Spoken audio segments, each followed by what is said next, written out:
In the middle of the 2016 election campaign in the USA, a man and a woman meet. Both support the Republicans and are ardent supporters of U.S. conservative values. The two quickly become close. So quickly that they get married less than 2 weeks after meeting. The two are ambitious and have big shared goals. But in the end, one of them will be dead, and the other one in the court.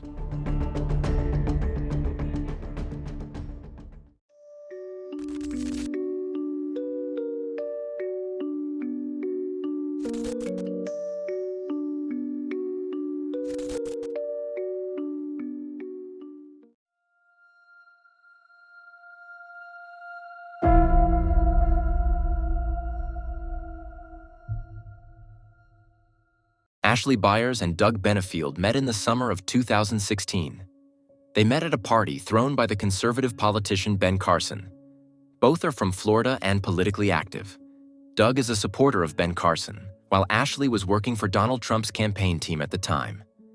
Doug is 54 years old, divorced and widowed. Ashley is 30 years younger. She has also been through a failed marriage. The two hit it off immediately. Ashley and Doug exchange numbers and write to each other nonstop from the moment they meet. After just a few days, they are already using pet names for each other and planning their future together. The two are united not only by their political views, but also by their strong Christian faith and passion for firearms. On September 6, 2016, not even 2 weeks after they met, Ashley and Doug get married. Ashley moves in with Doug and his 15-year-old daughter Eva in Mount Pleasant. For Eva, the situation is anything but easy. Doug's previous wife, Eva's mother, died just 9 months ago. This was likely traumatic enough for the teenager. And now her father is marrying a woman almost 30 years his junior, who he has only known for 2 weeks, and is moving in with them. Doug's daughter Eva just can't get along with Ashley. When Ashley secretly reads Doug's daughter's diary, she realizes how little her stepdaughter likes her. When she talks to Doug about it, a heated argument breaks out between the two spouses. During the argument, Doug even punches a hole through the wall. It's not the first time his temper has got the better of him. In another argument, he shoots a hole in the ceiling with a gun. Nevertheless, Ashley and Doug try to make a go of their new life together. Before they met, Ashley tried to get started as a model. But the 24-year-old's career doesn't really take off.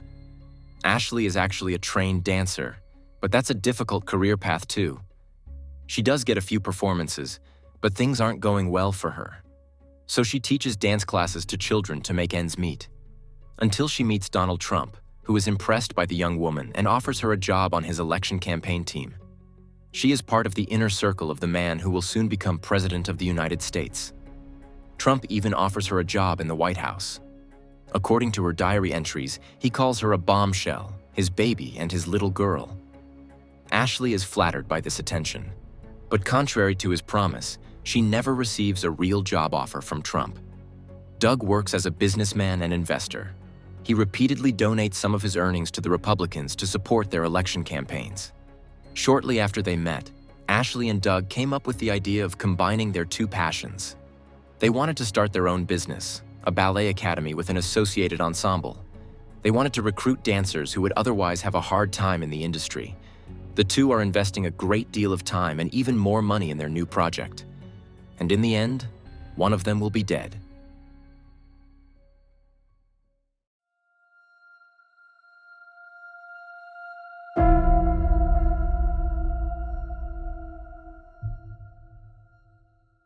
Ashley and Doug found the American National Ballet together. The two have resolved to include in their ensemble primarily those who would otherwise have difficulty finding work elsewhere. For example, because of height or weight restrictions. In the dance world, these are important formalities, but the skill of the dancers is not influenced by them.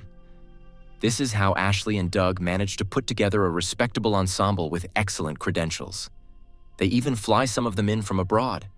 The entire ensemble receives visas, health insurance, and employment contracts lasting several months. In the US, all of this is not a matter of course. In August 2017, just a few weeks before the project really gets underway and the first dancers are flown to Charleston, there is some news. Ashley and Doug are expecting a baby. Ashley is suffering a lot from her pregnancy. Some days she can't even get out of bed. She spends a lot of time with her mother, who takes care of her while Doug takes over the day-to-day running of the academy in Charleston. On September 18th, the dancers arrive at the academy. Doug is there to make sure everything goes smoothly. What he doesn't know is that Ashley is also driving to Charleston that day. While he is at the academy, she goes to their house to get her things. She leaves Doug a letter in which she writes that she is leaving him. She encloses a list of 21 bullet points justifying her decision. She writes that Doug has shouted at her several times and thrown things at her. She said she felt threatened by him and that he should never try to contact her or her mother. Ashley would go to the police immediately. She also said she was planning to get a restraining order against him. Doug later that day sent her a text message in which he swore never to hurt Ashley again. In the following weeks, he sends her daily messages of apologies and expressions of love, all of which Ashley ignores. He promises to seek therapy and to lock away his firearms so that she would feel safer. Meanwhile, the dancers at the ballet school also realize that something is very wrong at the American National Ballet. Although Ashley was prominently featured as the founder of A and B, she is now missing without a trace. Doug is a capable businessman, but obviously has little idea about the dance business and is completely overwhelmed. At first, it is even said that the dancer's salary cannot be paid at the moment. There were financial difficulties. Eventually, the dancers do get their money, but in cash, in envelopes, and without any kind of statement. Doug borrows tens of thousands of dollars from friends and acquaintances to be able to pay the dancers, but it's no use. On October 23rd, he fires half of them without notice. A few weeks later, the company is completely ruined. The ambitious project of the American National Ballet has failed, and things are not going well in other respects either. Ashley no longer contacts Doug. Instead, employees of the Child Protection Service regularly visit him and his daughter Eva at home. This is because Ashley has reported to the authorities that Doug is violent. His daughter Eva, on the other hand, is totally irritated by this. After all, her father has never hit her, threatened her, or treated her unfairly in any way. Of course, the authorities are only doing their job and following up on the suspicion reported by Ashley. But the constant visits by the Child Protection Service are a great strain on both Eva, who doesn't understand what's wrong, and her father, Doug. Meanwhile, Ashley is feeling increasingly unwell. She begins to worry about her unborn baby and visits numerous doctors. When she gets the lab results back after some tests, she gets a surprising result. Slightly elevated levels of barium, cobalt, aluminum, zinc, and iron are found in her bloodstream. Ashley would later tell police and friends that her doctor said someone must have poisoned her. And Ashley already has the perfect suspect in mind: her husband, Doug.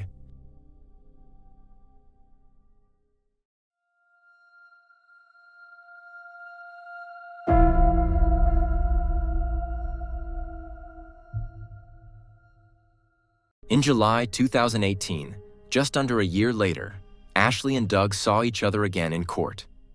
Ashley had charged Doug with attempted poisoning and domestic violence. Ashley claimed that Doug had prepared tea for her every morning and then poisoned it in an attempt to kill her slowly. When the couple were already living apart, Doug sent Ashley a package for her birthday with a personalized tea set and a special type of tea. Ashley promptly took this gift to the police, claiming it might be poisoned. Experts were unable to find any evidence of poisoning. Medical tests showed that Ashley's aluminum levels were slightly elevated, but this does not necessarily indicate poisoning. This can also be caused by incidental causes. At the same time, Doug wants to get custody of their daughter, who was born in the meantime, even though Doug has never seen the child. Somehow, between the days of the trial, an out-of-court settlement seems to have been reached. At the end of 2018, Ashley and Doug signed up for couples therapy and began spending time together again on a regular basis. Ashley even moved back in with Doug and his daughter Eva, along with the baby. But it's clear that Ashley's doubts have not yet been dispelled. The custody battle for their daughter continues. And although the court did not confirm Ashley's accusation of poisoning, she continues to press charges against her husband. This even led to Ashley and her mother taking the now 17-year-old Eva aside at an Easter 2019 family gathering. They told Eva that she should watch her back. Her father, Doug, wanted to kill Ashley and her mother. And they go even further. They tell the teenager that they suspect that Doug killed her mother. You may remember that Doug's previous wife and Eve's mother died about 9 months before Doug's wedding to Ashley. She died of heart failure. She was found dead in the family home. She had an undetected heart defect. After the symptoms of poisoning, however, Ashley is now certain that Doug would have poisoned and killed his previous wife as well. Doug's daughter Evis is disturbed by these suspicions and does not believe for a second that her father could be responsible for her mother's death. The forensic findings were clear, and it said that her mother died a natural death, albeit much too early. In the summer of 2019, Doug found out that Ashley was having an affair. He had hired a private investigator to follow her and used a tracking device to track the movements of her car. He suggests to Ashley that they separate again, but hopes that the relationship can be mended. In November 2019, the couple's therapist ends treatment after Doug illegally records the therapy session. In May 2020, the two seem to be patching things up again. Ashley suggests that Doug move to Maryland with her for a fresh start. In September 2020, the two pack up their things and move to Maryland, even though the custody proceedings and the poisoning allegations are still ongoing. Doug's daughter Eva, who is now an adult, is not moving with him and is staying behind in Charleston. Nevertheless, father and daughter are in daily contact with each other. But on September 28th, there is radio silence. Normally, Doug sends his daughter a message every morning at around the same time. Not this morning, though. Eva sends several text messages to her father, but does not receive a reply, because her father is dead.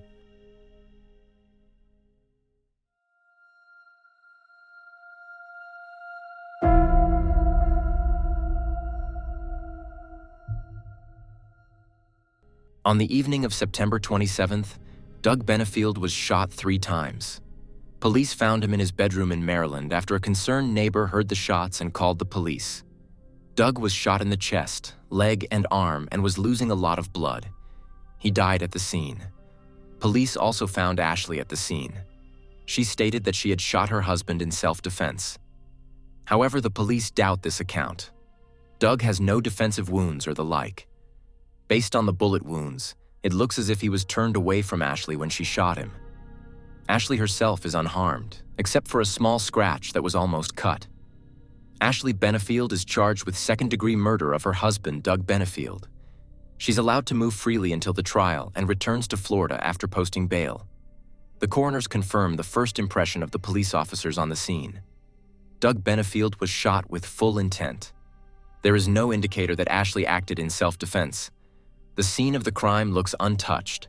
There is no sign of a struggle. And neither Ashley nor Doug have defensive wounds. Nevertheless, Ashley continues to insist on her innocence. But Doug's family, his daughter Eva, and also the prosecution do not believe her. They assume that Ashley deliberately murdered Doug. Ashley Benefield was sentenced to 20 years in prison. I would also be interested to know what you think of the case. Why did she kill Doug instead of just breaking up with him? And how can it be that the relationship continues despite such accusations? Feel free to write me about it in the comments. This also supports the channel at the same time. Please like the video and activate the bell because this increases the likelihood that the video will be suggested to people who have not yet subscribed to Insolito. Otherwise, there is not much more to say. I wish you a good morning, noon, or evening, depending on when you watch the video, and hope to see you again in the next video. Until then, ciao guys.